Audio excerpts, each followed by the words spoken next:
गणराज्य दिनाच्या सौंदर्य सृष्टीत हा सोहळा संपन्न झालेला आहे. विमोचन करण्यासाठी पूर्वीला सर्व 500-600 किंवा 1000 वर्षाचं आहे. तेव्हा मग ते शास्त्र आपल्याकडे सुद्धा आणि मग भारतीय ह्या वाङ्मयामध्ये आपली माणसं सौंदर्य शोधायला लागली. तर भारतामध्ये सौंदर्य शास्त्राचं जे आगमन झालेलं आहे त्याची पार्श्वभूमी आहे जपभाषा. सौंदर्य शास्त्र हा शब्द इथे निर्माण झालेला नाही. माझ्या अध्ययनाप्रमाण कदाचित मला काही गोष्टी माहिती असतात. तर बुद्धाचं सौंदर्यशास्त्र, बुद्ध धर्माचं सौंदर्यशास्त्र याबाबतीत काही गोष्टी सुद्धा भारतामध्ये, मराठीमध्ये आणि सर्वता हिंदीमध्ये इथे कुठल्या भारतीय भाषांमध्ये त्याचा काही फारसा उहापोह झालेला नाही. तर त्या सौंदर्याचं मग शास्त्र काय आहे आणि त्या शास्त्राकडे आपण कोणत्या नजरेला पाहतो, का पाहतो, त्यातून काय अपेक्षा बाळगतो ते तुमचं लक्षात घेतलं. सौंदर्याची व्याख्या. सौंदर्य माणसाला आकर्षित करतं. सौंदर्य माणसाला उत्तेजित करतं. सौंदर्य माणसाला सुखाची अनुभूती देते. एक मानसिक स्तर उंचा, ह्युमन स्पिरिट म्हणतो हे थोडंसं वाटतं. तर सौंदर्याचा माणसावरती जो परिणाम होतो तो परिणाम सुखदायी असतो. इंग्लिशमध्ये म्हण आहे, अत्यंत ब्युटी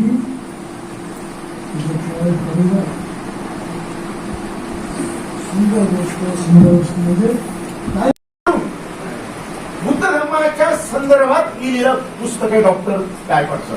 आपण तर निश्चितच आणि त्यात वाच.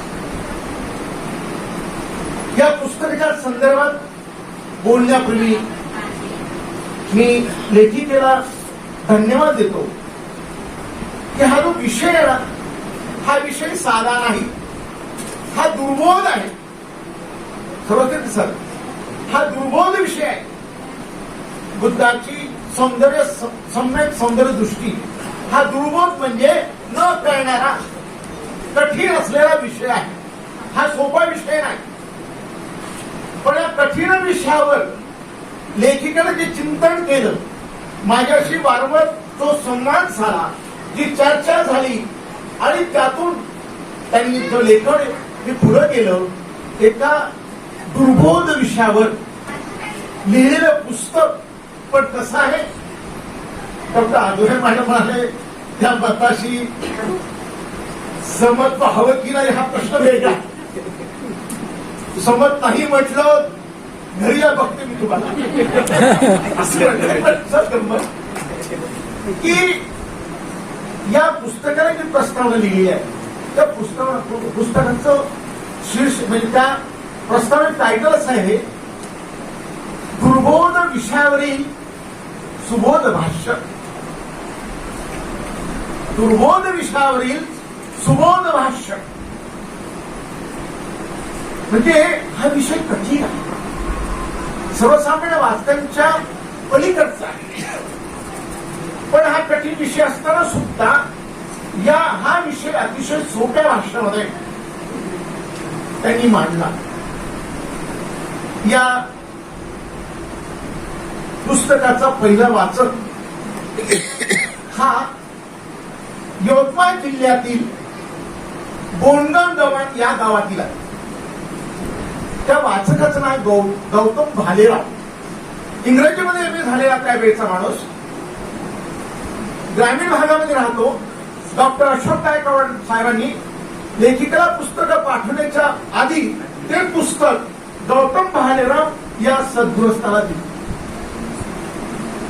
हा गौतम भालेराव हा एक वेगळा म्हणजे विचार करणारा माणूस. जरी त्यावेळी 1978 मध्ये एम ए इंग्रजी विषयामध्ये केलं आणि त्यांचा मला फोन आला. म्हणाली डॉक्टर सौ डांगे कोण आहे. या डिपार्टमेंटला शिकवताना आमच्या विद्यार्थिनी आहेत.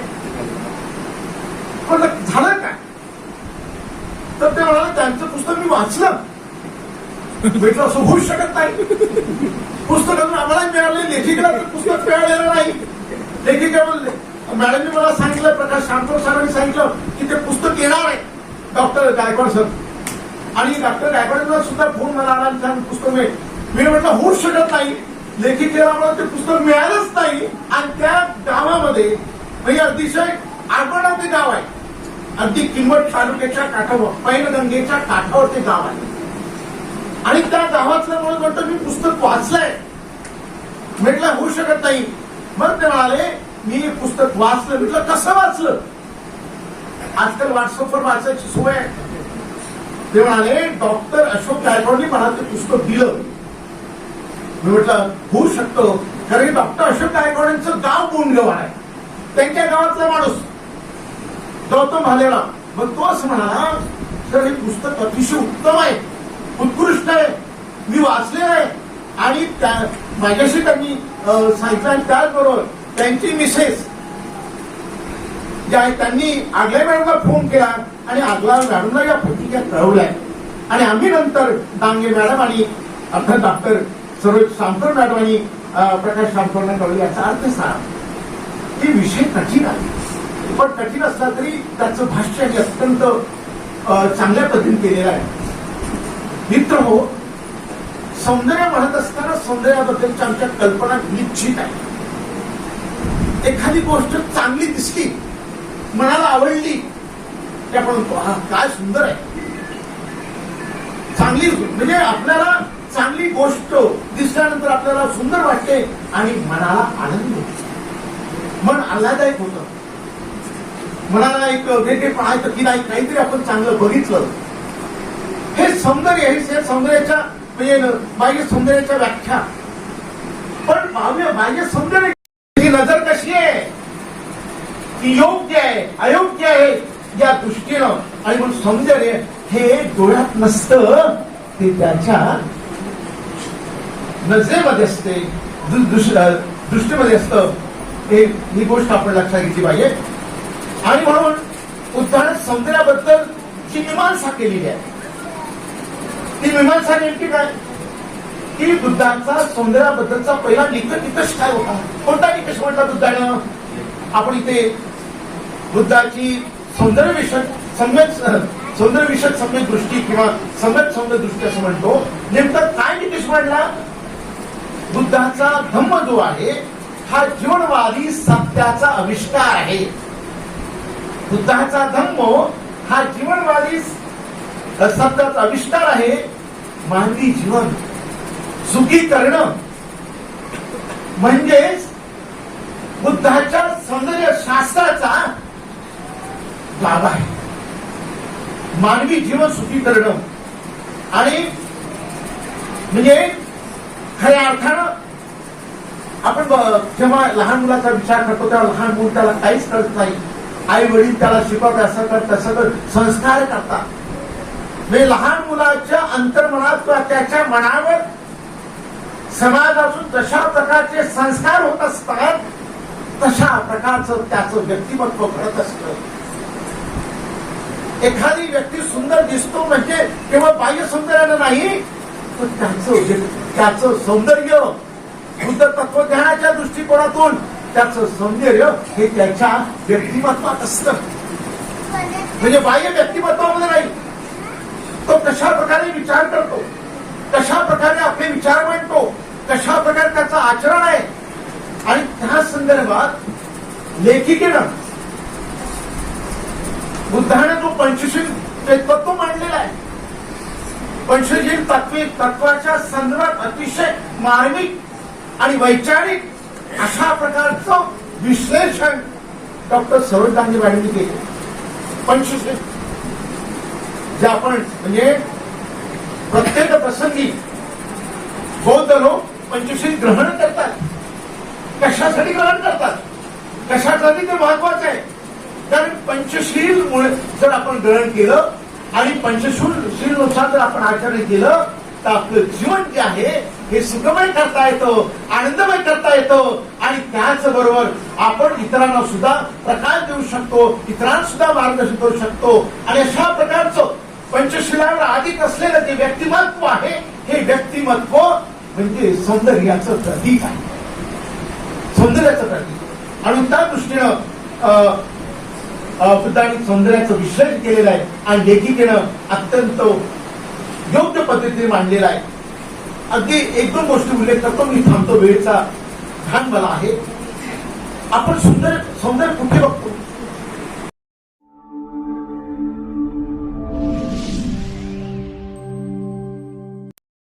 निर्माणकारी, सर्जनशील, सृजनशील अशा हातांची निर्मिती मराठीमध्ये आतापर्यंत दलित साहित्याने, आंबेडकरी साहित्याने केलेली आहे. आणि अशा प्रकारे त्या नव्या हातांचं सौंदर्य हा भाग आपल्याला आंबेडकरी साहित्य शास्त्राच्या अंगाने अतिशय महत्वाचा मानावा लागतो. एका फक्त पारंपरिक लोकप्रिय कवितेच्या आशयाचा उल्लेख करतो.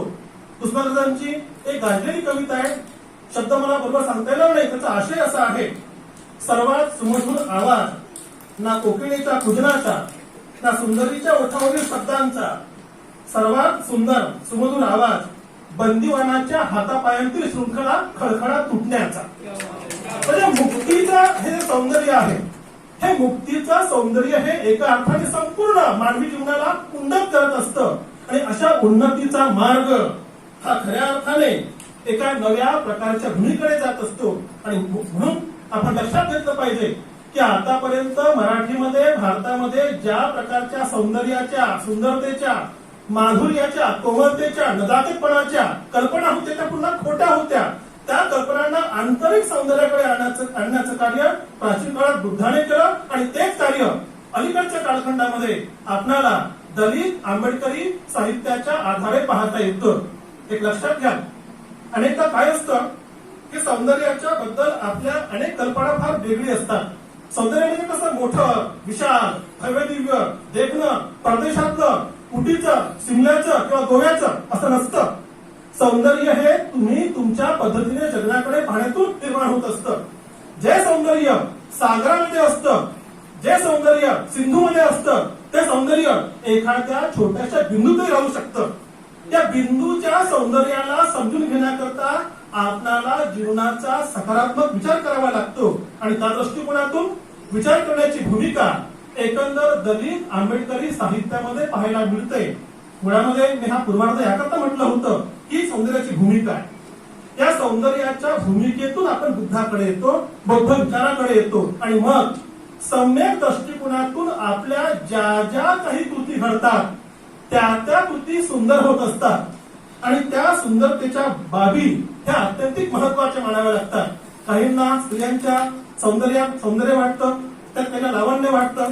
फार खुपे द्वैत सखे हेरावतो पंचप्राण, असे या सौंदर्य असं केवी घेऊ आलिंगन असं काही लोकांना वाटतं. पण सौंदर्य असं बाह्य इंद्रियांच्या आधारे समजून घ्यायचं नसतं, ते आंतरिक असतं. आणि मुख्य म्हणजे ते मनाचं, बुद्धीचं, विचारांचं, भावनांचं, सम्यक कल्पनांचं सौंदर्य असतं.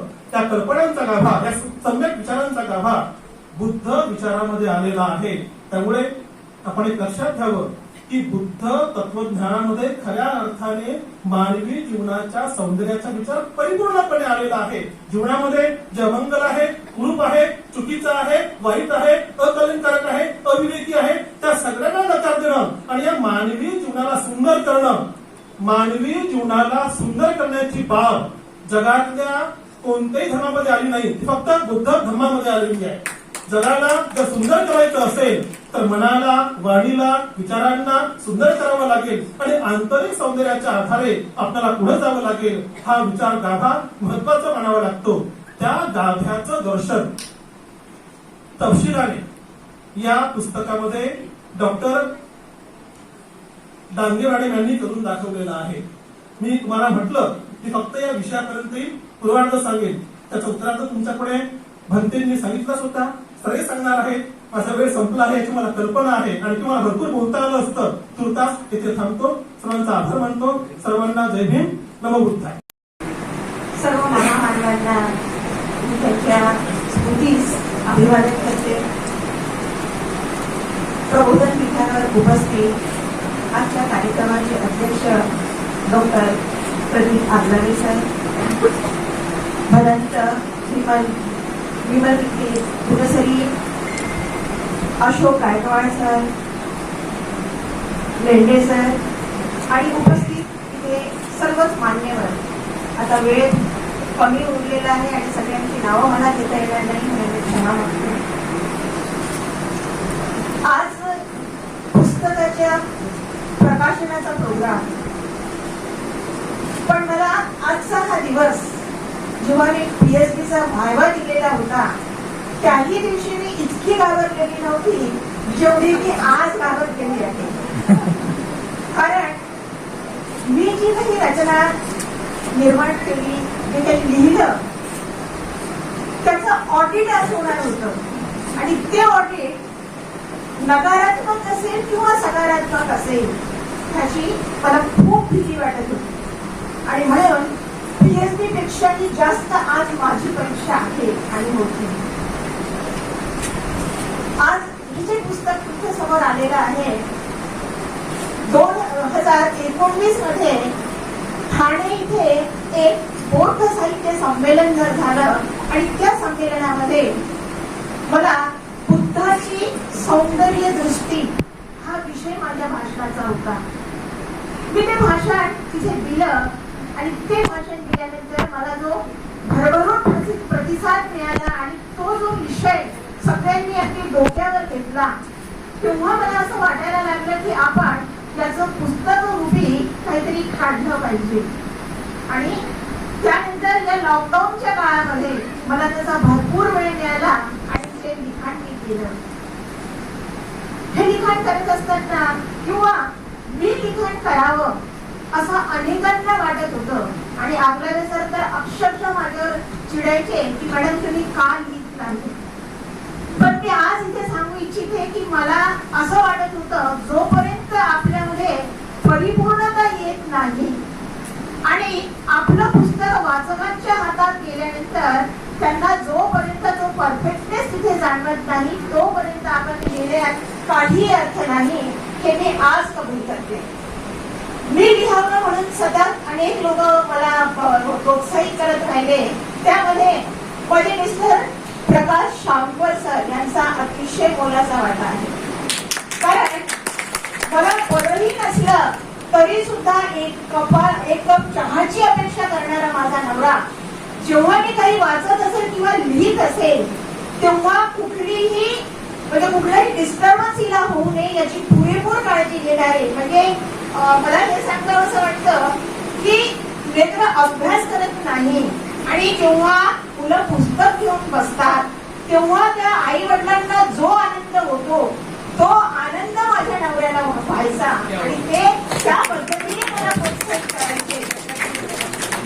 त्याचबरोबर माझी मैत्रीण प्रिया कजभिये ती अनेक वर्षापासून मला लिहिण्यासाठी म्हणते आहे, अगं तू लिही, तुझे मी आर्टिकल मी टाईप करते, तू लिहू शकते, तू लिही.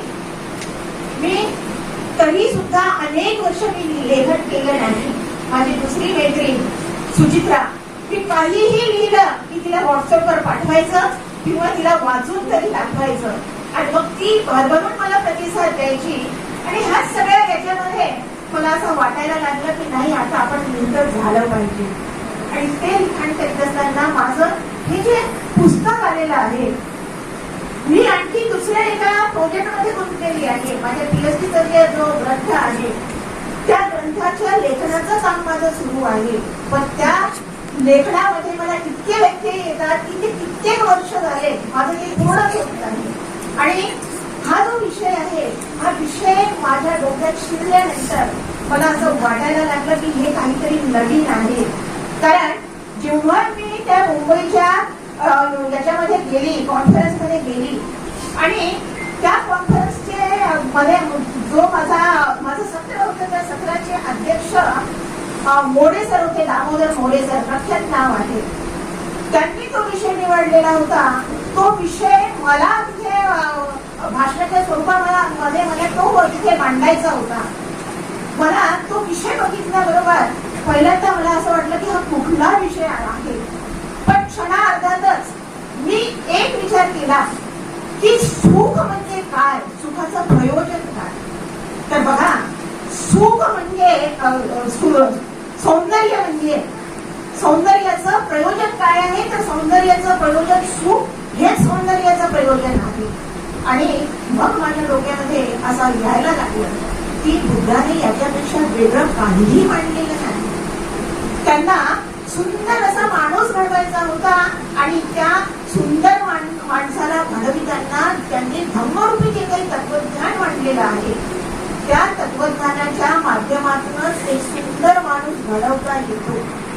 बाह्य सौंदर्य, आंतरिक सौंदर्य काय, या सगळ्यांचा उलगडा बुद्धाने केलेला आहे. आणि हे लक्षात आल्यानंतर मी त्या विषयाकडे वळली आणि जेवढं काही मी लिहू शकली ते तुमच्या समोर आहे. विषय खरंच ग्रहण आहे, कारण तुम्ही इतके 3 तास इथे बसले आणि जे काही तुम्ही अनुभवलं, जे काही वक्ते बोललेले आहेत, त्यांच्या बोलण्यातून तुम्हाला नक्कीच कळलं असेल की विषय हा अतिशय